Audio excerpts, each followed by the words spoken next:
Siddiqiy Ajzi o'zbek jadid adabiyotining namoyandalaridan biri. Shoir, tarjimon va muallim. 1864-yili Samarqand yaqinidagi Halvoyi qishlog'ida to'quvchi oilasida tug'ilgan. Samarqand va Buxoro madrasalarida o'qigan. Arab, fors, ozarbayjon tillarini mukammal egallagan. 1901-1903-yillarda Kavkaz, bir qator arab mamlakatlari va Rossiyaga sayohat qiladi. Jiddadagi rus elchixonasida tarjimon bo'lib ishlaydi. Samarqandga qaytgach, 1903-yili shahar yaqinidagi Halvoyi qishlog'ida yangi usuldagi maktab ochib, o'qituvchilik qiladi. Lev Tolstoy hikoyalari, Krylov masallalari, Gogolning Shinel povestini o'zbek va tojik tillariga tarjima qiladi. 1908-10-yillarda yangi usul maktablari uchun o'quv qo'llama va darsliklar yozib, ularga o'z tarjimalaridan namunalar ham kiritadi. Halvoyi qishlog'ida dehqonchilik bilan mashg'ul bo'lish bilan birga soatsozlik, turli mashinalarni tuzatish, to'quvchilik va tikuvchilik hunarlarini egallaydi. Musiqa bilan shug'ullanadi. 1912-yilda Anjumani Arvoh dostoni, 1914-yilda Mir'oti Ibrat dostonlari,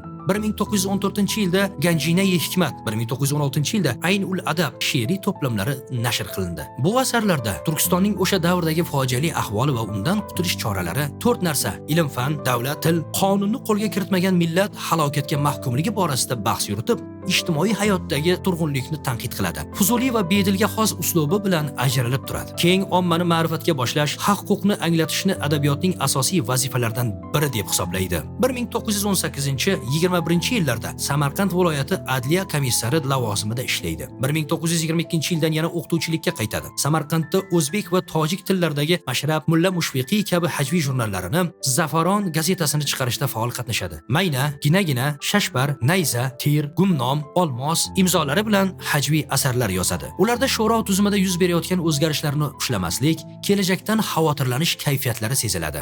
Halvoyi qishlog'ida shoir tashabbus bilan qurilgan zamonaviy maktabda asr bo'yi yosh avlod ta'lim oldi, tarbiya topdi. 1924-yili Inqilob jurnalida bosilgan jadid munaqqidi Vadud Mahmudning Turk shoiri Ajzi nomli maqolasida Ajzining vatan va millatini suygani va bundan olgan ta'sirotini har qadamda izhor etgani, hatto ta'bir joiz bo'lsa, hech birdan millat vatan andishasidan ayrilmog'ini she'rlaridagi nola va faryodlaridan ochiq ko'rinadi degan fikrlarni yozgan edi. Siddiqiy Ajzi 1927-yilda vafot etadi. O'zbek jadid adabiyotida mo'tabar o'ringa ega bo'lgan Siddiqiy Ajzi hayoti va ijodi yangi O'zbekistonda qadr topdi.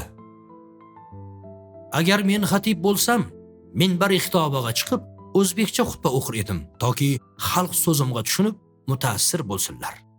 Siddiqiy Ajzi